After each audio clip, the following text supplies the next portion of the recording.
sound of my voice, clap once. We just got some of that energy out of our body. All right, we're grounding at the same time. We have a really exciting fireside chat, which will be followed by our award ceremony, and then we'll be breaking for lunch. I would like to invite our next speakers up from the stage, to the stage. We'll be talking about a really important subject, from addiction to obsession.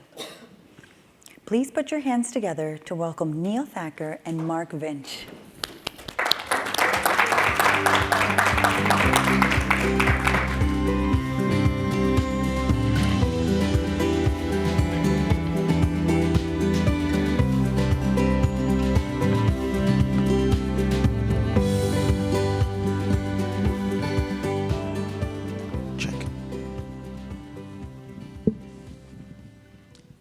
So I want to start off by saying I'm super excited to be at the HEAL conference. This is definitely one of the first conferences we've all done together as a leadership team, so I'm really happy about that, and it's been an absolute pleasure hearing from all of you, since I feel like so many of your values align with all of ours over at our team.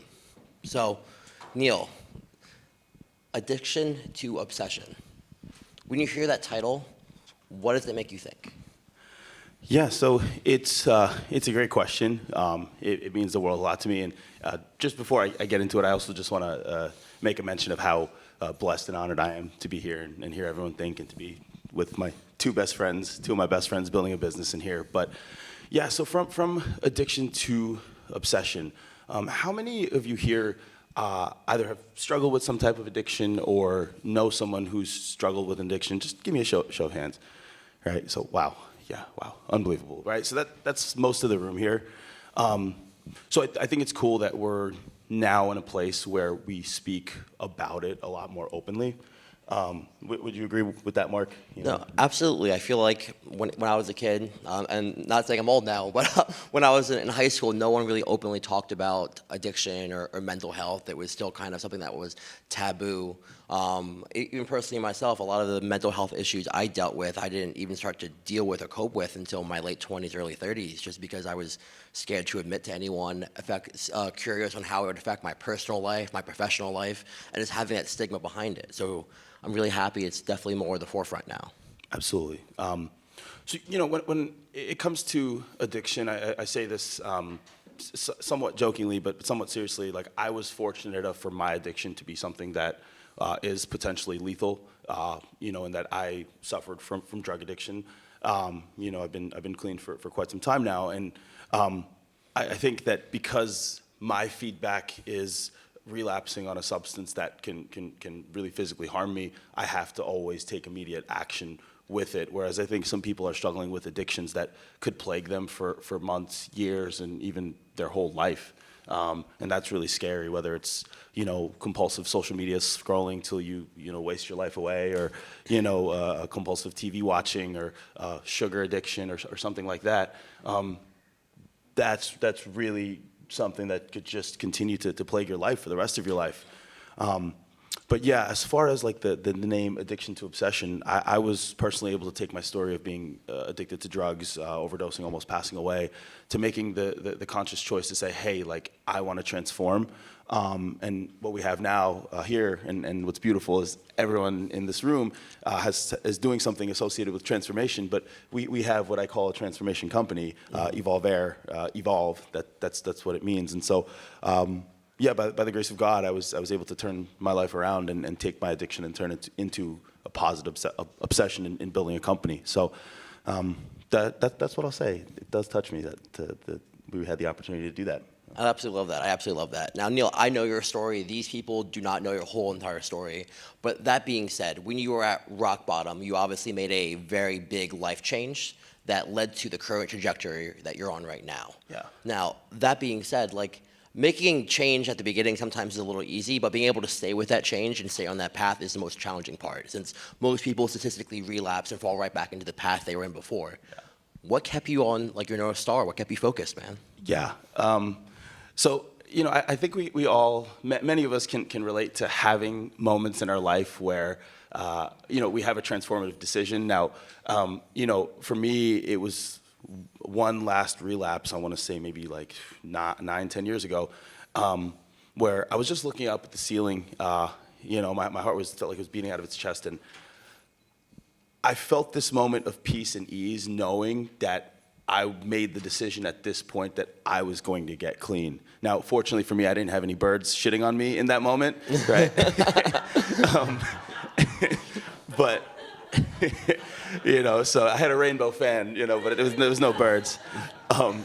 But yeah, I don't, it's like the divine intervention. Like sometimes you don't know why you get so blessed to have a moment like that in such pain.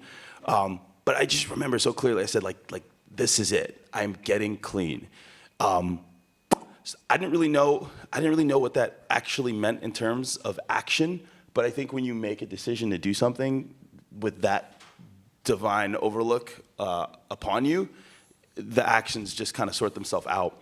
But what kept me clean, and Mark, I know you know this as a very disciplined bodybuilder, is the commitment to the moment, the commitment to that minute, the commitment to that hour, the commitment to that day, not commitment to something 6 months later.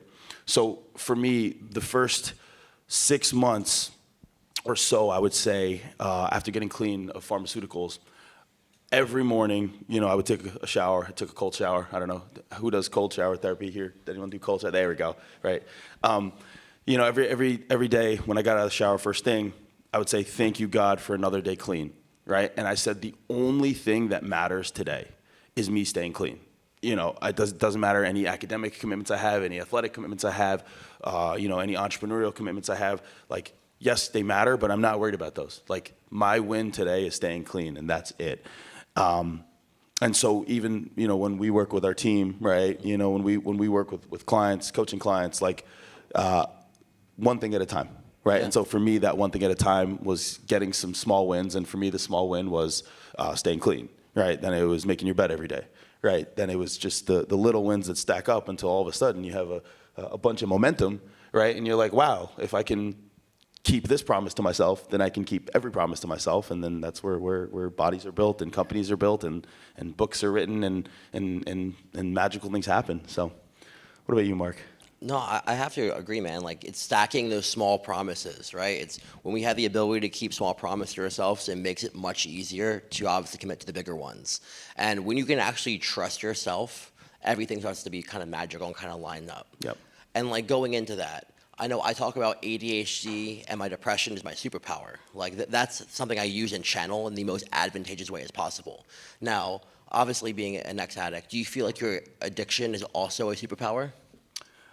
Absolutely, right? I think that when you're an addict, you have a certain level of polarity, right? A certain level of charge to your brain. With this creates a very strong neurotransmitter response, emotional response. And so when you could channel that towards God's work, something constructive, you can build great things, right? It's that when you stigmatize it, when you look at this pattern of cognition or this way of thinking as a bad thing, is when the shame starts to build up. And I think we all know, like I think shame is shame is the thing that holds us back. Yeah. Right. But when you say, look, like this is how I am, like I get obsessed with things, if I'm in a romantic pursuit, I get obsessed with that. If it's a business pursuit, I get obsessed with that. And as long as you have the right structures in place to prevent you from losing yourself in it and maintaining your identity, it's not a bad thing. That's how great things are built, right? Absolutely. And I know you're like that, and I know Oliver, you're like that too. It's okay. It's a good thing, the one thing about finding balance, right? Being an ex-addict, obviously finding balance is more challenging. And the one thing is, like, balance doesn't always have to exist all the time, as long as it's balanced across the board at one period in time. And there's going to be chunks of your life where you're going to be more obsessed with certain things, especially when it comes to your business aspirations. Now, there was an amazing book that you made me read a long time ago called The Alter Ego, which in essence talked about being able to step in a different ego based onto the field that you're going to play into. That's going to be with your romantic life, it's going to be with your personal life, your business partner, walking into a banker's meeting. Do you feel like you step into a different ego of yourself now, specifically because of that? It's a good question. Yeah, The Alter Ego Effect was a great book. It talks about the different parts of your identity. So I look at the integrated man, and there was another book also I read. It's called Warrior, King, Magician, Lover, right? And as you're navigating the path of life, you're navigating the path of business, there's different sides of you that you need to have, right? You'll have the more academic side of you. You'll have the more creative side of you. You'll have more of the charged up side of you, the go, go, go. You'll have more of the diplomatic side. And I think for me personally, being okay with each of those sides of me, the lover, the magician, the warrior, the king, being okay with all of those sides of myself, and knowing which one is needed in which situation is important in navigating it. So I would say that. How about you, Mark? I know you're very nose to the grindstone, work, work, work, work, work. I know Oliver is very, let me be more creative, let me be more my magician, right? So let me ask you, how have you been as far as integrating your egos in a way that is constructive for you? No, it's a great question. I feel like I almost try to time block my day in a specific way that I kind of know when I have to step into a different version of myself, as planned out as that sounds. But I feel like it allows me to live the most balanced life I can, while being an entrepreneur in several aspects of my life. So for sure, something I am grateful that I finally learned how to do that, because the younger version of myself was always trying to walk around as a specific person and almost put his head down and kind of ran with that persona or personality or ego into every situation. And I learned very quickly, you cannot do that. Yeah. Now, can't run through walls, can you? You can't. No, I can't. Yeah.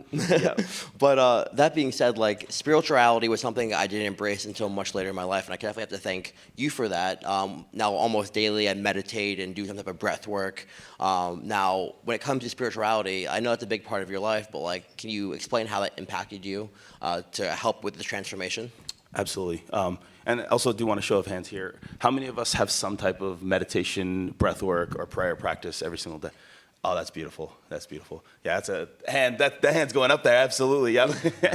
So yeah, I think it's a great question, Mark, and I think it's our responsibility in what we do, and just bringing that idea to the world. Not pushing any agenda onto anybody, but I think it's important that when we understand that there is a higher realm that we can tap into and get wisdom from, and how to navigate our life, it's important for us to spread that message to the world, and I'm really glad that it was able to become a part of your life, because as you know, I really believe in you, Mark, and I have believed in you, and I love seeing how you believe in yourself. But for me, obviously walking the path, my story really was college athlete thinking I was going to go pro. That didn't work out. Ended up getting gripped by the whole thing with addiction, and so a lot of change happened.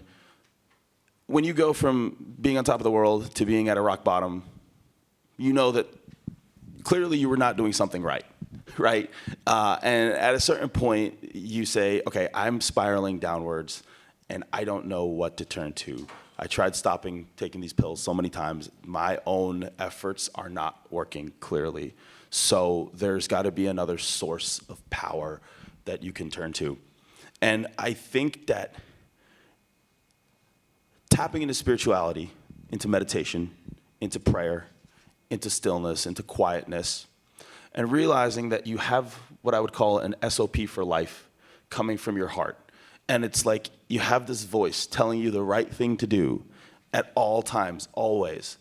That is one of the most beautiful things about being a human being, is having that voice saying, hey, this is the right choice.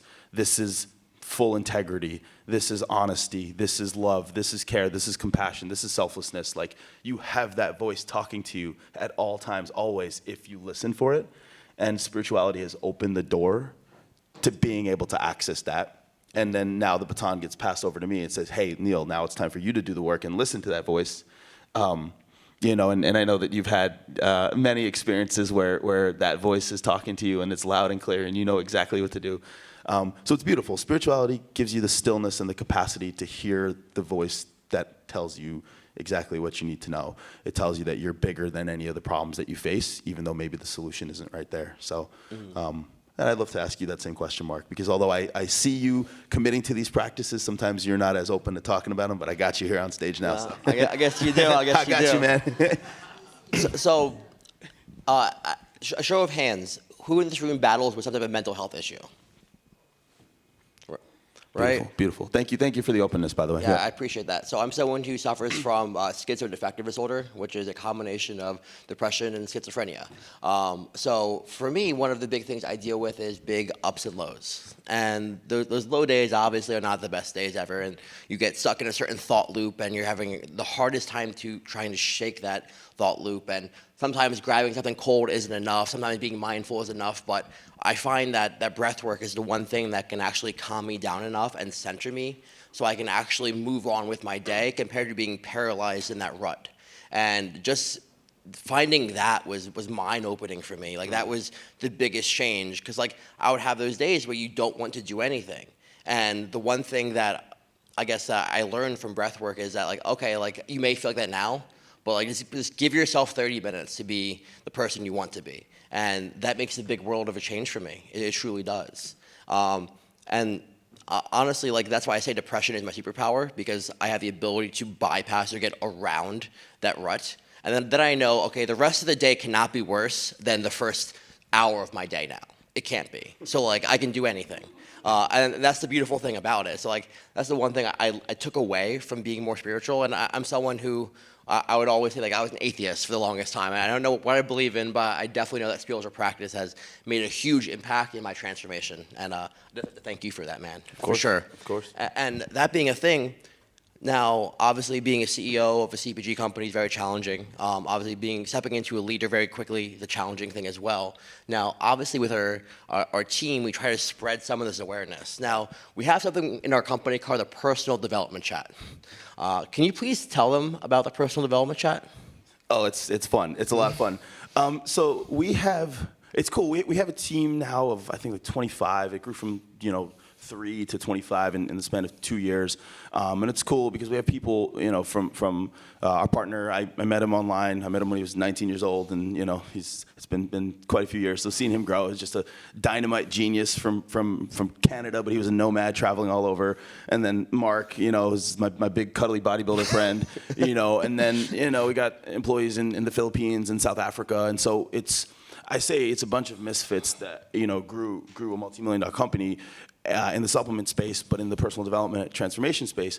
But the thing that I noticed when you're scaling a company quickly is you need to develop as a person. Every single person in that organization needs to develop as a person.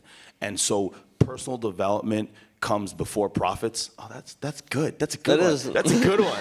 Oliver, write that one down. Yeah, write that down. So, personal development before profits. Wow, I like that. But it's the truth, is that even though, maybe focusing on the company's execution today might seem more lucrative today based on the numbers, the bigger KPI is how many people on my team showed up for themselves each and every day. Right, and if we have a team of people that are healthier, that have more energy, that are smarter, that are more compassionate, that are harder working, that believe in themselves more, if we have a amalgamation of a team that's doing that, then I'll make the bet that our company will do better. I'll make that bet. Maybe I'm wrong. I don't think I'm wrong. I'm going to make that bet. So far, it's worked.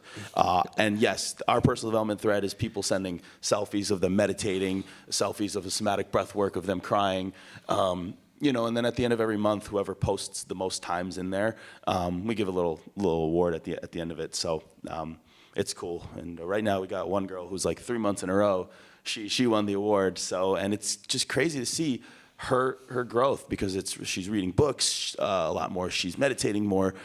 And the experience that she says is, I keep breaking past these glass ceilings. And so I think the paradigm here is that when you pour into yourself, each and every day, you see what's possible in your life, right? So, what about you, Mark? What's your take on the personal development thread? So I love it because, like, I come from working in corporate, and back then it was kind of like this monkey see, monkey do. It was like you just took an order and you kind of ran with it, right? It wasn't like, hey, how do you feel today? Oh, what are your emotions? Oh, you're picking up a new hobby? I want to learn more about it. And like, I find it so interesting that, like, again, like as a leader, that we truly care about the small things. We have people posting about like how they're getting good at jump rope and how they're like starting to practice yoga or like playing the ukulele. Like there's all these things that like normally like in corporate leadership, like no one would actually care about, but like we're trying to obviously reward and incentivize these people to do it, which I truly love. Because like if I was working somewhere, like I would find that super interesting if someone asked my bodybuilding, right? So I personally love that we do that so much, and it's cool seeing how the employees directly respond to that and how they almost are getting more excited each and every month watching everyone else. And it honestly like builds like a sense of team unity because you know what's going on in people's personal life as well as their professional life. It's not just like, hey, oh, look, your PowerPoint looks great today, but it's like, hey, your PowerPoint looks great today, and oh, like, I see, like, you ran your mile faster this week. That's freaking awesome. Like great job. Like, I love that. So that's definitely one thing I enjoy about that is kind of watching everyone else evolve with us, because, like, again, we are an evolution company, and like our biggest statement is trying to bridge the gap between where someone is and where they wish to be, right? I know I butchered that. I don't know why. Who you are and who you wish to be. You never butchered internally. Yeah, no, never. But that being said, Neal, obviously being the person you are today, if you could go back and talk to your past self, what is one big piece of advice you would give that person? That's a great question.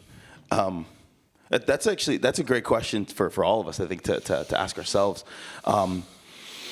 Because I've been doing that a lot, and I've also been connecting with my future self too, giving my current self advice. And the biggest thing is I would just give him a big hug. You know, like it's okay. Like you're not doing that bad. In fact, you're actually doing a pretty damn good job. Forgiving yourself as quickly as possible. Forgiveness is the key in overcoming addiction, overcoming anything. Yeah, I would forgive myself a lot. And perfect. 5 minutes, thank you. Yeah, so yeah, that's what I would say is I would give him a big hug, and I would say just keep going. And the same thing I said earlier is that every problem has a solution. You know, what about you? Well, little Mark, who was never little. So the one thing I'll go back and tell little Mark is to actually believe in himself. I'm definitely someone who battles with imposter syndrome. I don't know if any of you guys deal with that. I'm sure we all do to some extent. But not being able to believe in yourself no matter how good you're doing. And that to actually celebrate wins. And I'll use this one example. I opened up a supplement store, and my whole entire life I wanted one as a kid. I was like, 'cause I worked at GNC when I was in college, like, all right, I'm gonna own my own store one day. And I remember putting the key in that door and twisting it and feeling nothing that one day. Because I was like, well, it's only your first store. Who knows if it actually like stays open or not? Yeah. And like I instantly shut down that win by this disbelief I had. So like, that's one thing I would go back and change. Yeah, I was so mad. I called you. I'm like, bro, smile, just a little. But again, it's just that one thing. So like, that's one thing I go back and tell myself is actually start to believe in myself. Now, like again, suffering with imposter syndrome, many of us here who are entrepreneurs suffer with that. Now, is there a point in time where you didn't truly believe in yourself? Oh, every day, you know. But that's okay, right? And then, because then you realize what's happening, and then. Yeah, it's just like a big thing for me. It's just give myself a big hug, because it's always just like angry face, you know, type A male. I have to go. And it's like, Neal, just relax. Give yourself a hug. Give yourself some love. Like, you're doing fine. You can do it. I believe in you. And I think all of us would benefit from just giving ourselves a little hug every single day, a pat on the back. Like, you're doing a good job. You know, you're doing the best that you can. And it's not a lie. It's not a lie. Like, objectively speaking, I can look at each and every one of you here and say, like, you're winning, you're contributing to the world, and, like, you're a human being. So you're going to make mistakes each and every single day, and that's okay, you know? But that's the way I do it, is I just give myself self-love, you know? I love that. Giving yourself grace is truly the answer in most situations, because, like, beating yourself up never does anything positive. Helps. Never helps. So let's see what we got here. We got 5 minutes, maybe 1-2 questions. All right. So should we open it up for questions then, Mark? Yeah, most certainly. Yeah.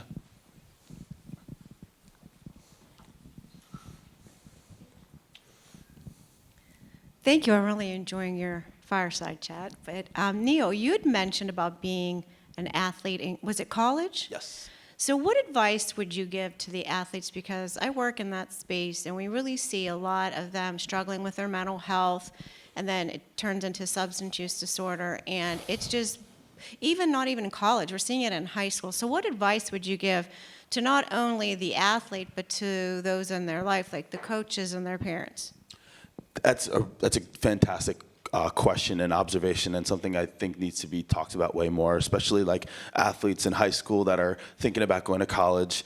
It's really overwhelming because they have so many people in their ear telling them what they should be doing, and where you go to college is such a pivotal choice in your life, or whether you don't go, or who you play for, Division I or Division III, and all of that. It's such an important choice, and you're so young. This is what I'll say: is if I was to go back and give myself advice in that situation, it would be listen to your heart. As cheesy as that is, right? I would say listen to your heart, because even at that age, the athlete probably knows what's best for them. The athlete knows that, look, this sport is something that should get me into a better academic institution than I would, or I need to commit more energy and time to that sport. And I think that for the parents and coaches, like, they should really be vigilant about safeguarding that athlete's space and saying, hey, look, like, we're your parents, we love you, like, we want to have an impact on your decision. The coach certainly ought to have that impact on their decision, but every friend and every friend's parents, their opinion should not matter. And so the parents and coaches need to vigilantly work with the athlete to help them create boundaries so that this decision, that's a pivotal decision in their life, comes from an inspiration that's important, and that's the athlete's heart themselves, the parents, coaches, and that's it. So that's what I would say. Thank you. Yep.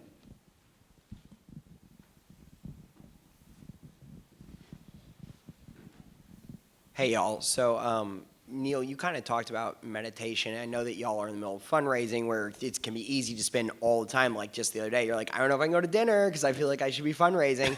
What, other than like breath work, what are other things you do to kind of help kind of create those mental and emotional boundaries where even if you're not, because like I find this too, right? I'm not at work. I'm still thinking about work. I go to the park. I'm like, I'm going to go to the park. Wow, I really should have done more work, you know?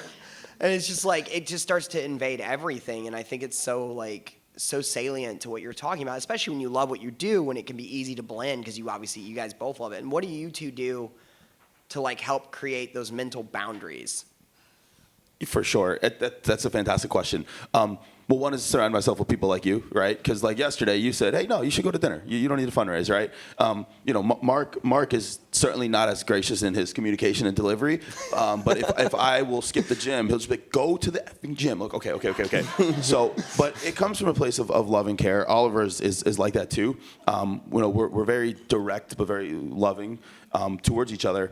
I think having the right people around you is one of the most important things. Relationships are everything, and having people who know you saying, hey, you're not acting like yourself. You're not maintaining the balance that you need to have. You're not going to the gym like you said you would. You're slacking on your diet, and I care about you, and I want you to be healthy. I think people has been a huge thing for me, putting those people in my life and those people in my place. So what about you, Mark? What do you do to create boundaries? So I'm a huge David Goggins fan. I love all his books. So there's one thing he talks about is just putting Post-it notes everywhere. And like these are like my non-negotiables. And I think having a list of non-negotiables is one of the crucial things because those things have to get accomplished every single day to keep small promises to myself. And I think just having that and having my mindset, my emotional well-being, being one of my non-negotiables is just something that makes me commit to it each day. And like I kind of look at my schedule in the morning to see like how much time I actually have in my day. So like one of my non-negotiables is 14,000 steps a day. So I was like, okay, I'll probably be sitting down for a lot of hours today. So before I even got to the conference, I was already at 10,000 because I was like, I don't want an excuse later, right? So like just having a list of non-negotiables that you're not willing to compromise on is one of the best ways that I fit my mental health in my day.